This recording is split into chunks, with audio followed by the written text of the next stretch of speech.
Новошахтинский НПЗ, Туапсинский НПЗ, магистральный нефтепровод «Дружба».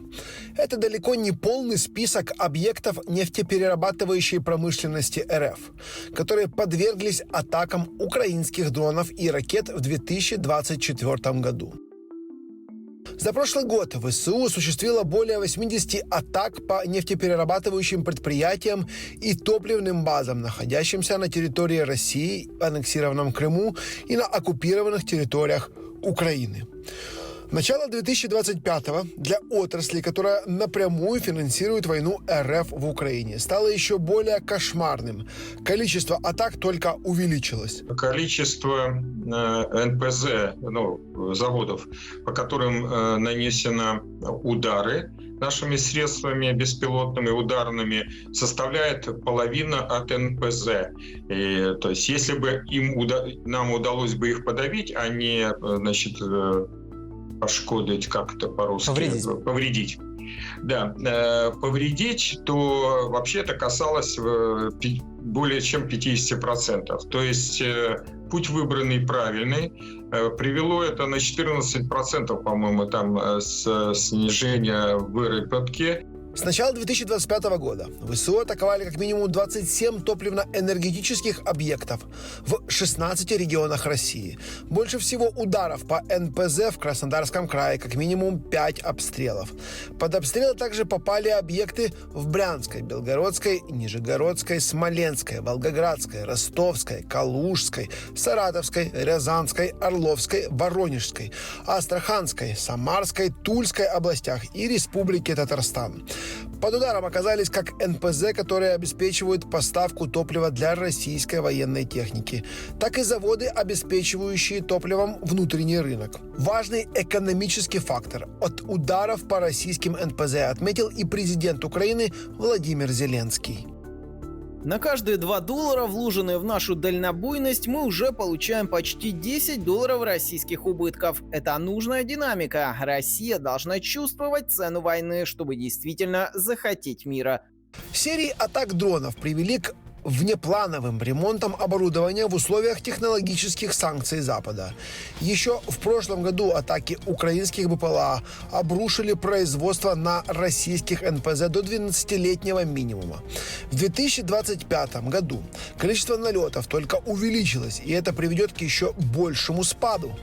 По сообщениям самой Российской Федерации, приостановил производство нефтеперерабатывающий завод Нижегородской области после ударов беспилотников Главного управления разведки Министерства обороны. Аналогичная судьба постигла и Рязанский нефтеперерабатывающий завод, который, кстати, находится всего в 200 километрах от российской столицы и обеспечивал горюче-смазочными материалами не только российскую армию, но и в первую очередь столичный регион. Украинская сторона может оказать весьма существенное влияние не только на экономический потенциал Российской Федерации, но и в первую очередь нарушить логистику оккупационных войск. Помимо экономической атаки по НПЗ имеют и психологическое влияние.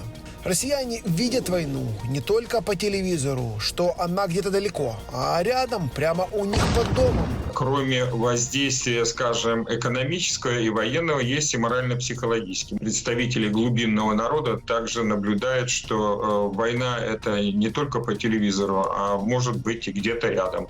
В ночь на среду, 19 февраля, украинские БПЛА серьезно повредили Сызранский НПЗ.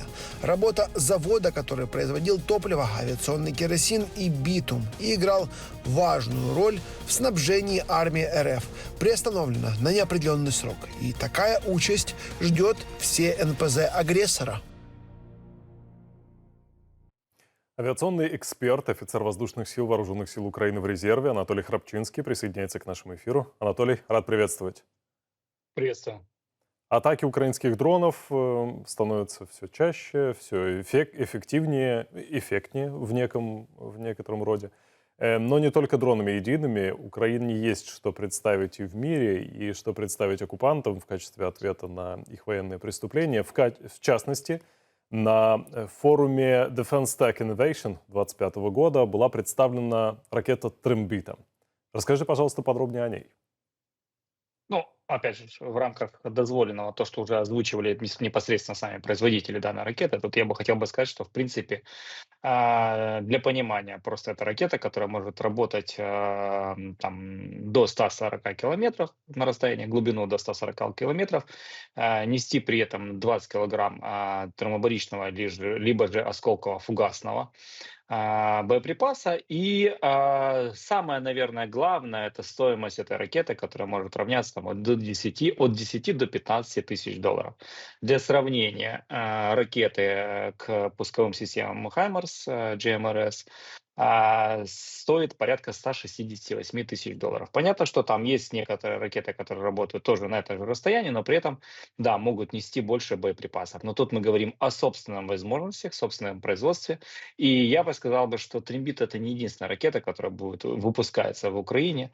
И, в принципе, если мы говорим про форум, который недавно проходил, то я бы хотел бы сказать, что, в принципе, то, что мы видели производители, то, как мы собирались, допустим, в декабре 2022 года, и то, что мы сейчас видим, какое количество компаний есть в Украине, и здесь на форуме было представлено, наверное, процентов только 40, на самом деле существенное улучшение. И я бы сказал, что на самом деле количество нефтеперерабатывающих российских заводов крупных 30 штук и 80 маленьких уже не такое большое количество с учетом того, что мы можем производить.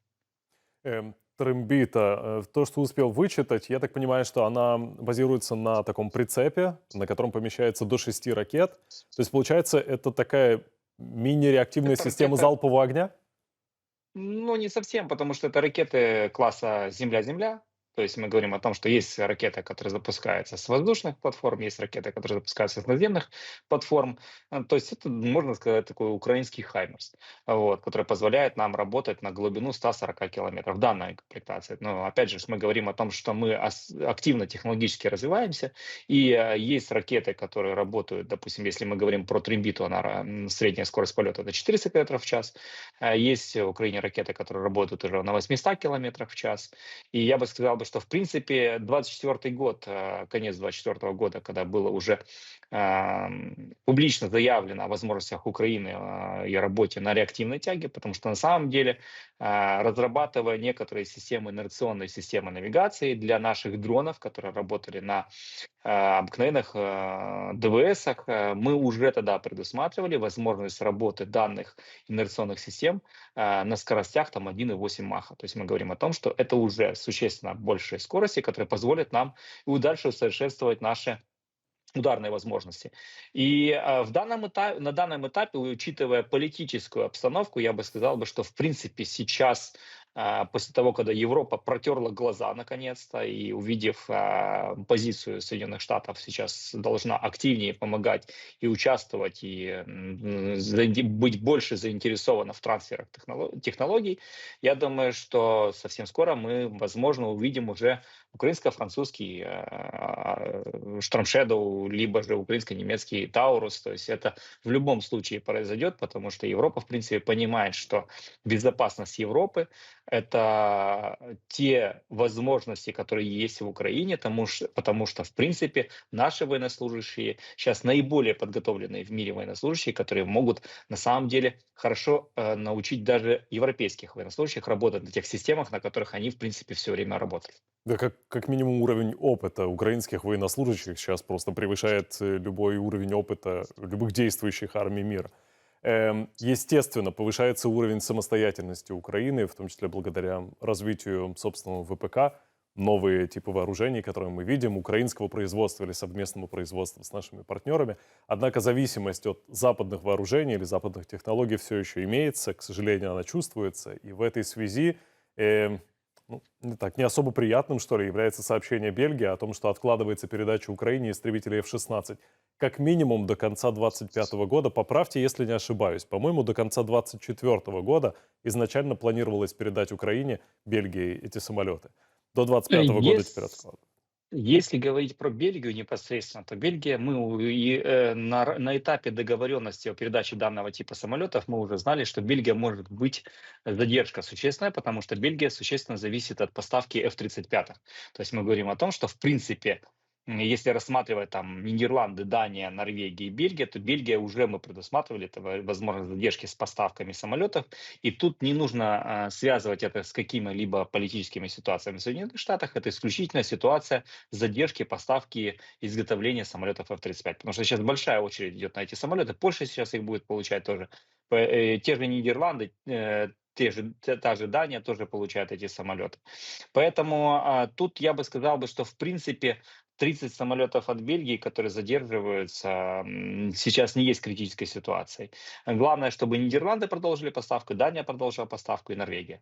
В принципе, то количество, которое мы сейчас получили, мы уже видим, что F-16 работают по линии боевого столкновения. То есть мы говорим о том, что они уже в более интересных операциях принимают участие. Это мы видели в фотографиях того, что уже используют не только ракеты класса воздух-воздух, а и дополнительно могут нести авиабомбы, которые работают, там, могут работать на глубину до 130 километров, в зависимости от высоты пуска.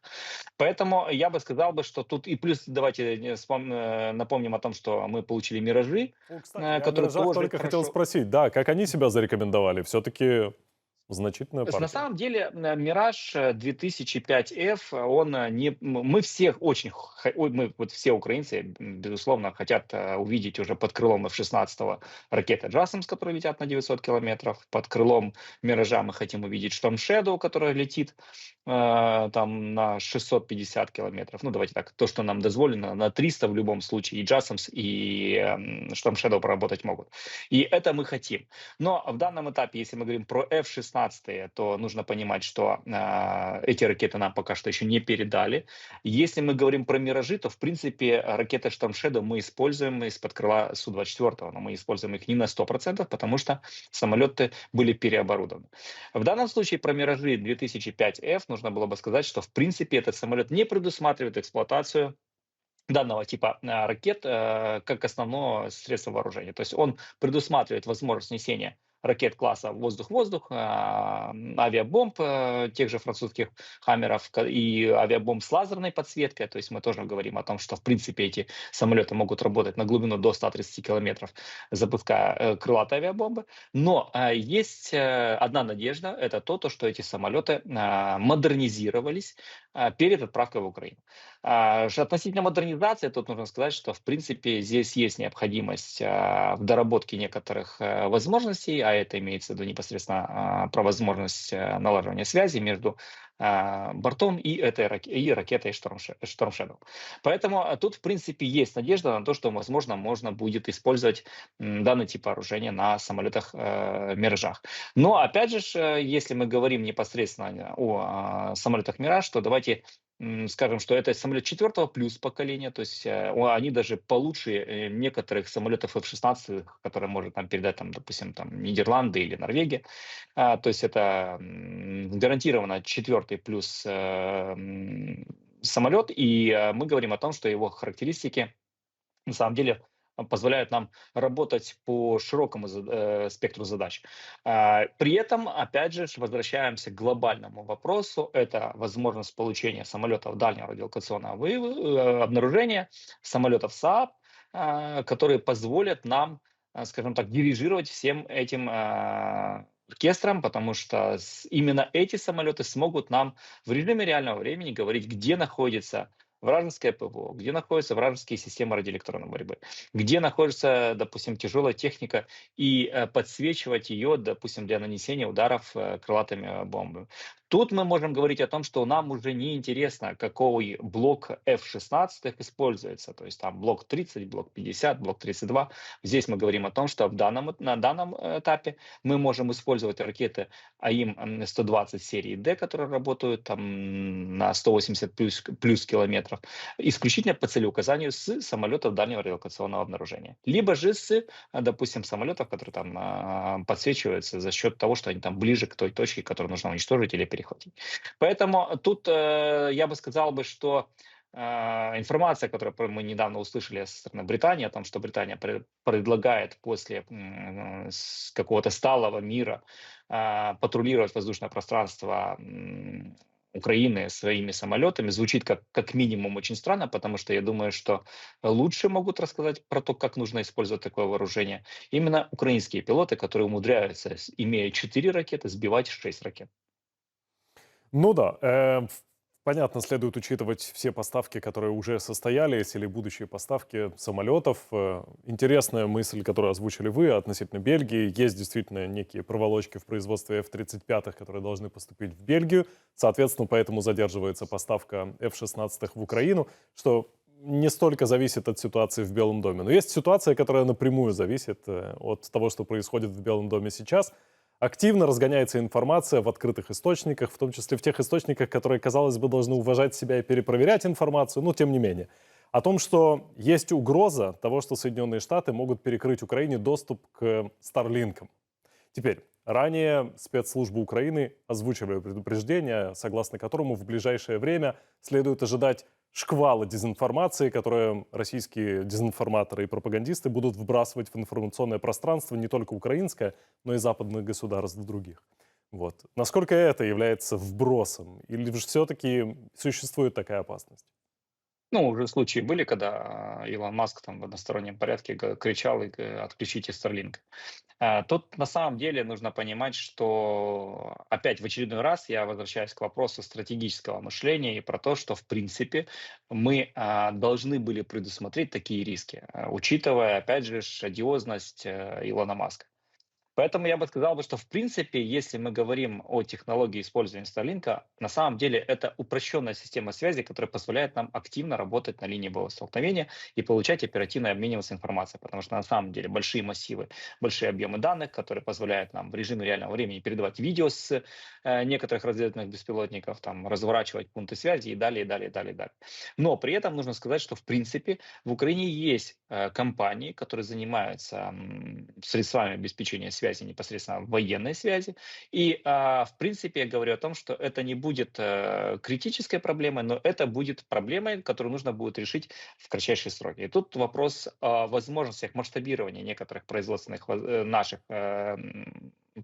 возможностей, потужностей. Это главный есть аспект того, что как мы быстро справимся с этой задачей.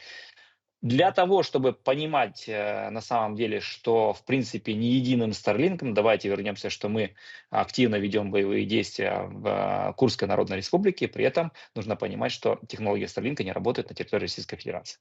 Поэтому тут я бы сказал, что опять же, то есть у нас в Украине большое количество компаний, которые занимаются разного рода технологиями, и одним из видов обеспечения есть обеспечение связи и по технологии, которые позволяют нам не использовать Starlink, но при этом иметь качественную связь. Понятно, что Starlink, конечно же, вот мы видим, как они используются, то есть это невидимое, то есть можно абсолютно хорошо спрятать от вражеских, там, допустим, разведывательных дронов, но при этом, опять же, нужно понимать, что, в принципе, возможности есть. Но и как основной нужно тоже понимать такое, нужно озвучить очень важный, наверное, момент, это то, что, в принципе, большое количество Старлинков было получено Украиной по договоренности непосредственно через Пентагон. То есть это мы говорим о том, что это разрыв контракта, предусмотрены ли эти условия разрыва контракта, но опять же, если мы говорим о том, что если Украина не предоставит, допустим, свои там природные ресурсы, нас лишат связи. Ну, выглядит как минимум очень, очень странно.